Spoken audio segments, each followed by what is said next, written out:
Mod Soldier here, and I'm back to talk about Star Trek Strange New Worlds, Season 1, Episode 3, and my thoughts on this episode. And well, it did not take long. It did not take long at all for this show to go woke. So at least we know their strategy now. Make 2 okay episodes at the beginning and then go straight into the woke shit. Because they did this with Picard, remember? 2 okay first episodes of Picard. Weren't great, but okay. But they weren't fully woke. And then we go to the woke shit. And it's the same with Strange New Worlds. They went woke. But before we go to the episode, I do have to go to some mistakes I have made for the last couple of episodes. The first mistake has to be the Kirk on this ship. I thought it was Kirk's dad. It's not Kirk's dad, it's Kirk's brother. I mean, I didn't realise. Sorry about that. But yeah, that's Kirk's brother apparently. I did not know he had a brother, but apparently he has a brother. So that's his brother. So that's the first mistake. The second mistake, and this one I kind of think is a big mistake I've made, is the fucking security officer, Lana Sun. And I'm just, how am I that much of an idiot? I didn't realise the fucking name. I just didn't think you could do that. So she's so let me get this straight. Her ancestor is Khan. Are you fucking kidding me? I know a lot of people are going to say, did you not get it from the second name? I know, okay, I know. When I fucking realised, I know. I was like, I'm a massive dipshit for not realising it. But how can you, how are you connecting these two people? Can you not just have a fucking character just be her own character? Not make her a fucking part of a fucking evil family. Like, what shit is this? Like, what the fuck are you playing at? Oh god. It's so fucking dumb. And it is one of the reasons that this episode is so stupid. Ugh! Yes, this episode was not great. There was also a massive problem with the story, a massive plot point that was ridiculous. Mainly to do with a transporter and certain people being left behind. Yes, this episode was not good. It was pretty much the worst episode I've seen so far. Yeah, it's I just want to go to spoilers now. Not a great episode. If I'm going to give it a grade, I'm going to give it a fucking 2. No, I'll be nice. A 3. I'll give it a 3 out of 10. Annoying episode. A lot of problems and a lot of woke shit we're going to have to deal with. So, let's go into spoilers now. So you don't want to hear spoilers. Leave in 3, 2, 1. Okay, let's get to the crux of it. Let's get to the point where I'm going to explain why this episode is woke. So, Anya, I think that's what her name is, Anya Riley, the number 1. She's an augment. She is an Elorian. She is somebody who's been geneticized in a certain way to, well, she's been geneticized, whatever the fuck it's called. Enhanced, that's what it's called. Enhanced.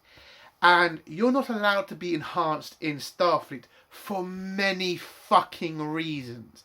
And in this episode, they try to make these people fucking victims. They're trying to make them some sort of fucking, I mean, they're just trying to make this group that are being penalised for no reason. There's a big fucking reason Starfleet bans augments from Starfleet.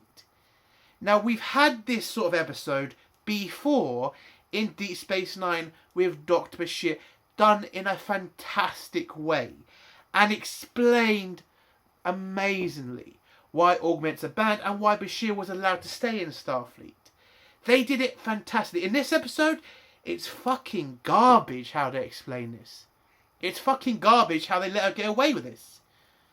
Like, you're trying so hard to make people victims in this show. It's ridiculous. I mean, for fuck's sake. So what if she's a fucking Elorian? Oh yeah, we found out she's not human. She's Elorian, and Elorians are banned from Starfleet because they are geneticized. And again, Starfleet bans them for a fucking reason. And I also think they keep making Starfleet the bad guy. They keep doing this in every series. Starfleet's the bad guy because it has rules in it. Like, could you just pull your head out of your arse for 1 minute? Like, in the Dr. Bashir episode in Deep Space Nine, how they explained it was, yes, not every fucking augment is a fucking Khan Soon. But just because you can have 100 good augments, there's always going to be that one Khan Soon. And that one Khan Soon is a fucking dangerous thing that can kill millions of people, which is what the genetic wars are all fucking about, by the way. See, in this episode, Pike also fucking had a little line about how he doesn't really think we should be against genetics. You know, we shouldn't be against it. We should welcome it back. I mean, for Christ's sake, you literally had the first episode about learn from your fucking history. Did you not learn from the eugenics wars? Like, the genetics wanted to kill anybody who wasn't genetic-fied, whatever. Oh, bloody hell. How could... I am pissed off because I had hope, and it's pretty much... It's leaving the room right now. You have to be fucking stupid to fucking not understand why Starfleet would be against augments, okay? You'd have to be.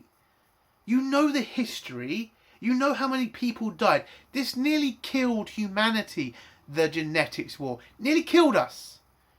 And Pike is like, we just, it doesn't really matter. You're a fucking moron then if you don't understand why we banned them. And in the fucking Bashir episode, they let him go because he's a good doctor and he's not fucking going to turn into a fucking raving lunatic. But again, the same reason comes out. Just because you can get 100 Bashirs, that one Khan Soon is still a threat. Khan Soon is still a threat. Oh! Stop being victims, okay? Stop thinking being a victim is fucking good. Now let's just get through this fucking thing fast. So, we start off the episode with going to the Elorians, like, I think it's an outpost, where they're just looking around the place and trying to find out what happened to the Elorians at this place. And, Anya, Riley, number one, she's down there as well. And basically, she's, like, tense because she's an Elorian and she's hiding it from everybody, blah, blah, blah. So, they have to run because there's a storm approaching them. An ion storm is approaching them, and if they don't get out of there, they're going to get killed by the ion storm. So they try to transport. The transporter starts fucking up, and then the engineer, the head of engineering, the chief, he has to fix the transporters by giving it more power. It works. They beam up the rest of the crew, and then when Pike had to go off and find Spock, who's gone somewhere. When he grabs Spock, they try to transport them too, and the transporters don't work. And I'm like, okay, use a fucking use a fucking shuttle pod. You have a shitload of them. If I remember rightly, you also have a shitload of fighters as well on the Enterprise, so go down and get them. But apparently, not. And again, nobody explained why they couldn't use a shuttle. Nobody explained it. Like, nothing. They just explained the transporters are down and they couldn't do jack shit. You have shuttle pods. You have a way to get to them without using transporters. And don't give me that shit that you don't know that they're there. You used them in the first episode to get Pike to the Enterprise. So why not use them at this point? Because we need to put number one in charge of the Enterprise while Pike's somewhere missing. Okay, to explain why they can't use the shuttles. Explain that. Don't just fucking forget about it. Explain why they can't use them. Fuck's sake. And so Pike's stuck down on the planet. Listen, I'm going to get through the Pike Spock shit quick because it's pretty pointless in the episode. So Pike's down there with Spock. The Iron Storm comes at them. They get chased by these weird orange bubble things. They think they're attacking them. But it turns out they're there to help them, and they save them from the Iron Storm, and then that's about it. That's all that happens on the planet with Spock and Spock and Pike. That's all that happens. They get saved by some orange things, and blur. That's all that happens to the episode for them. Anyway, let's get to the real part of the episode. So it turns out a virus has gotten to the Enterprise, and it's infecting most of the crew and making them act crazy.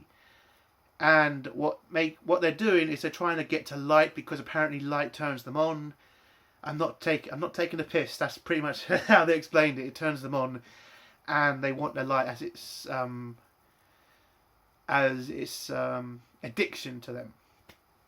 So the Doctor, who again they've actually brought back in this episode, which I am happy about, because I like this Doctor. I think he's all right. So he tries to figure out what's happening to the crew and how the infection is spreading. When we see Anya, number one, I was going to keep calling number one. You know who she is when I say number one. So number one, she's trying to investigate herself, what's happening, what's spreading this infection. Everybody's going nuts on the ship. Not Anya, Lana. I think that's one. Sorry, Lana Sun. She starts going crazy herself, and she then has to go to the med bay. The Doctor then informs number one that he's had to open up emergency rooms to treat all these people coming in. We get all this other crap about more people getting infected, and then Anya, number one, has to come clean about being an Elorian. So being somebody who should be banned from Starfleet. And she seems to think that her blood can give them a cure to the virus. Unfortunately, she's been infected too long, so her blood can't cure it, and the Doctor then has to inform her that he also needs to be knocked out, because they figured out they need to knock out all the crewmen who are insane, because if they don't, they're just going to go wild and try to kill themselves, get into light. There was a scene before this when by the way, I figured out number one was an augment like pretty fast, because it just seems so weird how she was so focused on the Elorians, and the fact we were just talking about the genetic stuff. So it was obvious that one of the crew was an augment, and since we were focused on her this entire episode, yes, she was obviously going to be the augment. So, and how they try to show her as the augment, is the head of engineering goes nuts, and he tries to beam up a part of the crust in the middle of the planet, because he's so desperate for light. So he tries to beam this up. He runs at it, but then gets stunned by number one. And number one just grabs him, picks him up on her shoulder, and walks. And if you watch carefully in this episode, you can literally see her struggling. Now, some people are going to say, no, you can't. Look at her face. That is pain in that woman's face. Like she's struggling to carry him. I just like... Oh god, it looks so fucking bad too. Oh, they're trying to make her look tough while she's doing this, but her face is screaming, I'm in pain carrying this fucking man. Listen, I'm not saying women are weak, but there are certain things a woman will struggle to do. And carrying a man is going to be one of them. Okay, I'm not saying it's impossible for a woman to do it. Just saying you could see that she was struggling in the face. Anyway. So she brings their head of engineering to the sick bay. They knock him out. The Doctor then tells number one that he needs to be knocked out. And when she reveals the fact that she's an augment, an Elorian, Lana then wakes up and then runs to engineering for some reason. And then number one has to run after her. They have this kind of weird fight, and in the fight, Lana is just insulting her and calling her a freak and shit and all that, because, she's pissed off that she's an augment, and the fact Lana has suffered her entire life being connected to those people. because apparently, everybody's just connected to everybody in Star Trek. It's ridiculous. The fact that her ancestor is Khan's son, it pisses me off. It really does. Anyway, she knocks her out and stops the overload of the warp core, and apparently that somehow cures the people. To be honest, I was still kind of pissed off about most of this episode, and I didn't really find out what cured them. I think she figured something out with her blood or something, or just kept people in darkness. I don't know. I should kind of back at that. But anyway, she cures everybody. She gets the captain back up to the ship and Spock, and then tells Pike that she's an Elorian, that she's an augment, and she wants to resign from Starfleet. And then Pike says he don't give a shit. Now, he didn't say it in those words, but it is pretty much that. He doesn't give a shit what Starfleet thinks. And I am, again, sick and tired of them making Starfleet out to be the bad guy when there are reasons. Again, I have to keep mentioning this. We've done this episode before with Augment and Starfleet, and it was done in a great way. In this episode, it's just, these people are victims, we have to be on their side. And I'm just like, fuck you, because we know why they're banned. We know why Starfleet doesn't want them in there. There's just too much of a risk. And it is just insulting that they seem to think they can keep getting away with this, to keep insulting Starfleet like this, making them the big bad. Again, I wish the writers would watch what... I mean, if you're going to mention Augment, again, go to Google, type in Augment episode of Star Trek, and you'll find the Bashir episode. Just watch the episode, and they explain why. And it pretty much makes sense. Oh, fucking hell. So he refuses to accept her resignation. She just then accepts it and then just fucks off out. And Pike just seems happy with himself. We then get number one talking to Lana, and Lana's just saying, "Why didn't you tell me the truth? We could have suffered together." Blah blah blah blah. Then they're friends again, and the episode ends with number one giving a fucking what's it called again? A number one's log, whatever. And she talks about what happened, and then she just deletes the whole file because she doesn't want Starfleet to find out. And the episode ends. Oh, I also forgot there was a scene with Uhura. But apparently she was able to not be infected because she was in complete darkness when the infection got onto the ship, and that's apparently how they cure people. Just keep them in complete darkness. And that's about it. And we find out about the doctors having his daughter in the transporter buffer, because his daughter has an infection and there's no cure in Starfleet for it, so he's keeping his daughter in the buffer to find a planet with the cure. And number one finds out about this and tells him that he's going to support him, that she's going to support him, give him some extra energy to keep her alive, and help him find a cure. And then the episode ends. Yeah, we had two.